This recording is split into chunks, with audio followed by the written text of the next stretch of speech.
Hey, what's the deal? It's your boy J Mike, and today I decided to do a video that a lot of people have requested.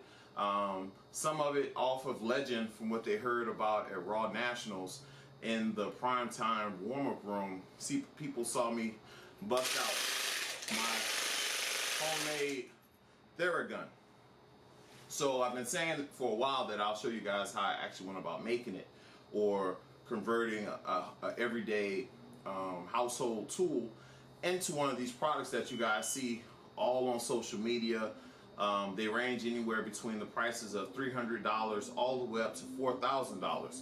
So I'll show you guys how I actually converted the accessory tips, or how I manipulated some of the things I already had laying around the house. So first and foremost, the number one thing you need is a jigsaw. Now, you can go with a cordless version that comes with a charger, which is more portable. It's going to be a little more expensive, or you can go with something that you probably already have at home.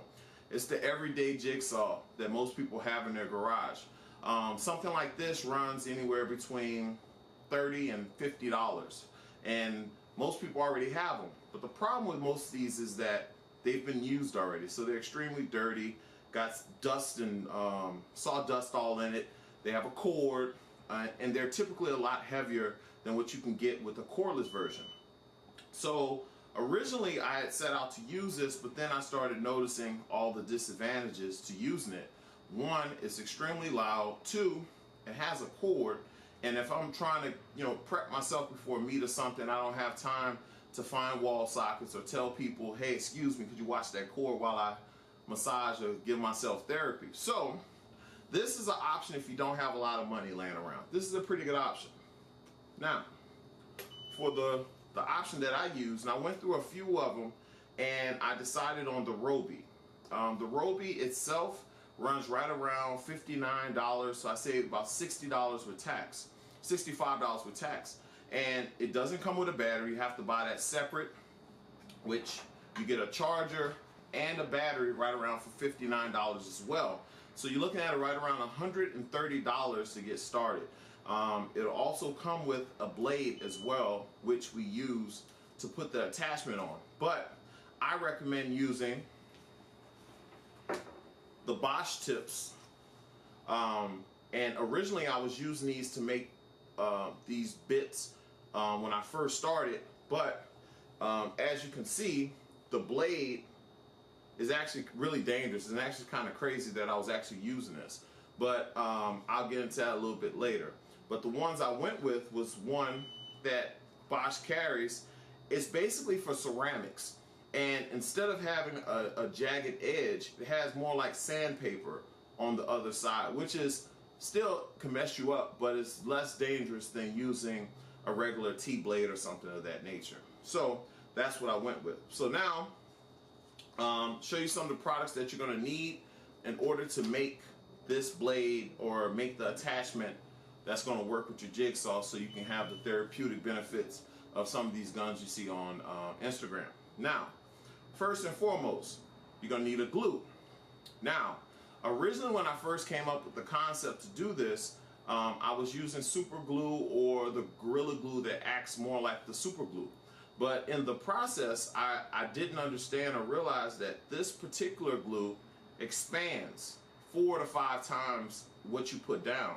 So for a project like this is extremely ideal, especially for the finishing of the product, because it's going to more or less turn into a foam that will fill up the space, as you will see a little bit later. Now, alongside with this, you're going to need a tape of sort to center the blade. And what I found was this is like a sheetrock tape. And the reason why I chose the sheetrock tape is because it's sticky, it has little holes in it, it's like waffled a little bit, and I was able to put the blade over it a little bit easier, and at the same time it doesn't have as much sticking points. So after the blade, after it dried, I was able to take it off with little to no issue. Outside of that, that's all you really need. So now what I'm telling you, you have a few options in terms of what do you actually use on the end of the blade. Now, the very first tip that I made, I actually used a golf tee that you can find at Academy or something like that, and just loaded it up with duct tape, and it actually worked pretty good. But I was looking for something a little firmer, a little more professional looking per se, and had more of a something that was more themed to what the purpose of doing this was for. So I looked at the size of the original end and noticed that it was roughly the same size as a lacrosse ball. So when I figured that out, I'm like, all right, cool. So I'll give you another thing. I didn't know at the time that you could order the attachments separately. I thought they came with the guns or whatever, but some of the companies actually sell the attachments. The way these originally were sold, they were like a piece. It was like the attachment, and then it had like a rod or whatever, and that stuck inside of the gun or whatever that was used in making the device. And I guess they realized that the device, the way it was set up, it was basically the same bit that was used on a jigsaw. So basically, if you had the attachment, all you had to do was put it on a jigsaw, and you basically had the same thing. One of the things that, you know, I'm not sure if these companies really know that all their product is a jigsaw. Now, the Thera gun, the actual version, has two advantages that you won't find on something like I have here. One of the main advantages is that you can press the button one time and you don't have to keep your hand on the trigger in order to operate it. So if you're massaging with this thing, I have to keep my hand on the trigger the whole time in order for it to work, which is not a huge deal. But with the original version or the real version, you can kind of set it and forget it and just worry about putting it where you want to put it. And also, the other one has a neck on it where you can adjust the angle. So if you had like pain in your lower back, you can get to areas a lot easier than this. Even though this is lighter and this is smaller than something like this, but it's still cumbersome. The actual Thera gun is a lot lighter and it's a little bit quieter. One of the other downsides to the Thera gun is the fact that it doesn't have a speed dial. Now, don't get me wrong, the speed that it comes with it is plenty enough, but it's not crazy or anything. It's not like like with this, I can go as low as this, right? Which you would never really use this speed, but you can also move it up to whatever you want. So this is like a 5, right? Now 5, it's okay, but I like to use it right around an 8.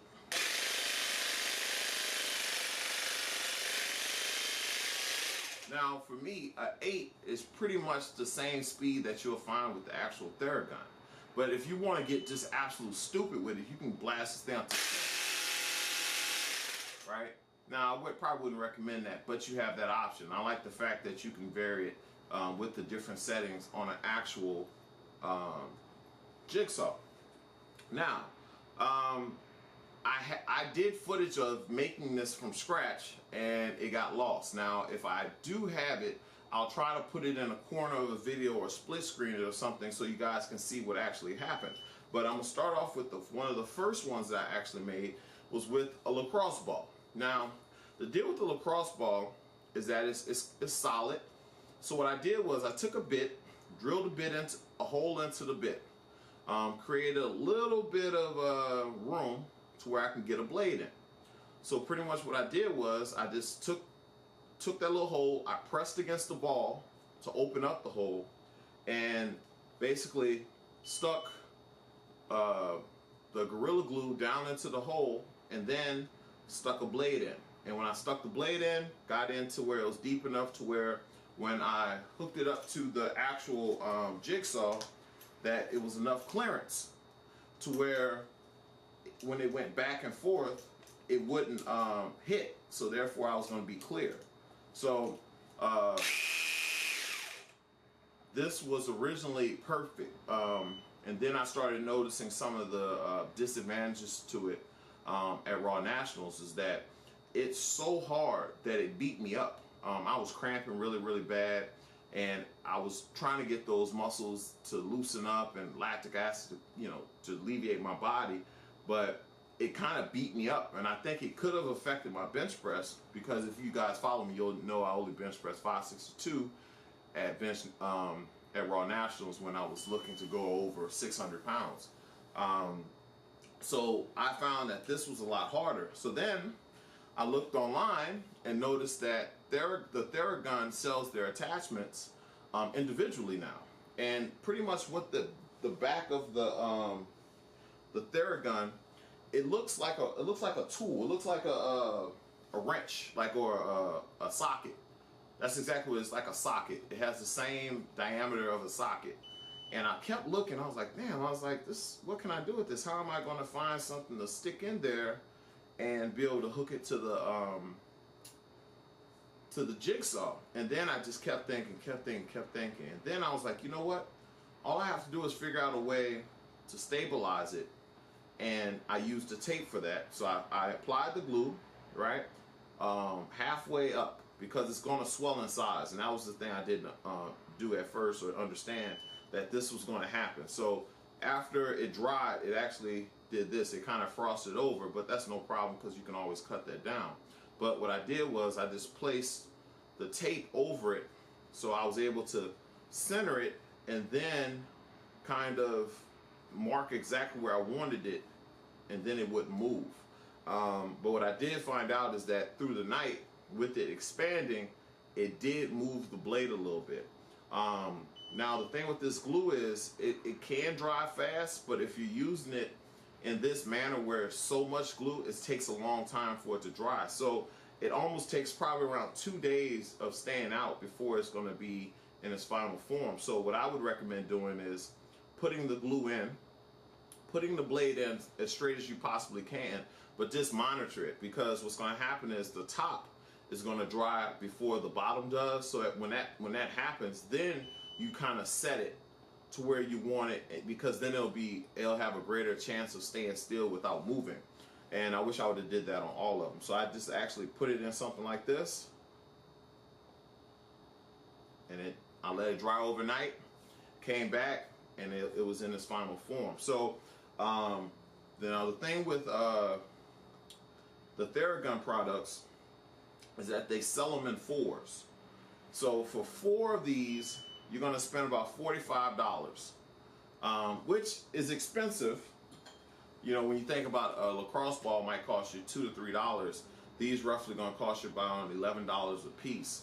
But when you think about it, you kind of can't beat it, especially if you're using a jigsaw that you already had at home. But if you're not using something like that, be prepared to spend a little bit of money. Now, even though I cut corners on this particular project, I still spent pretty good money, because, for supplies, the blades that I used for the second time I did the blades were a lot more expensive. If you just go get some regular blades, you can actually shave these down with another kind of tool or whatever, and you can save a little money. But the ones I used were basically $7.50 a piece, but I don't have to worry about the blade. And they're a little bit shorter, so it actually makes it to where it's almost sturdier. It doesn't have as much flex in it when you do it with the Bosch T-shank fits all, the ceramic version. I don't know if you're gonna catch that, but if you go to a hardware store, you'll find them. And I was able to do all of them. So they have a cone-shaped attachment, and with the cone, it can kind of get into the nook and crannies of those muscles and tissues and things of that nature that might, if you have issues getting to, this will do it. Then you have more of a plastic feel, but it's hollow. But the one thing to look out for when using this particular bit is that it's actually hollow in the inside, but that bit that it fits into, there's a hole in there. So what happened was the glue got inside of the actual top of this and hardened, so it filled it up, so it's not as soft as it's supposed to be. So I'll probably ordering another one of these particular attachments. Now the one that I think I'm going to probably use the most is the smaller ball. It feels pretty good. It's not as cumbersome, and you can still get into those nook and crannies using this particular one. So I hope you guys enjoyed this video. I hope that I answered enough questions for you. And if you guys have any questions, just leave them in the question box, or in the comments, and I'll try to do my best to answer them. May even do a part 2 of the video. So hope you guys enjoyed it. Later.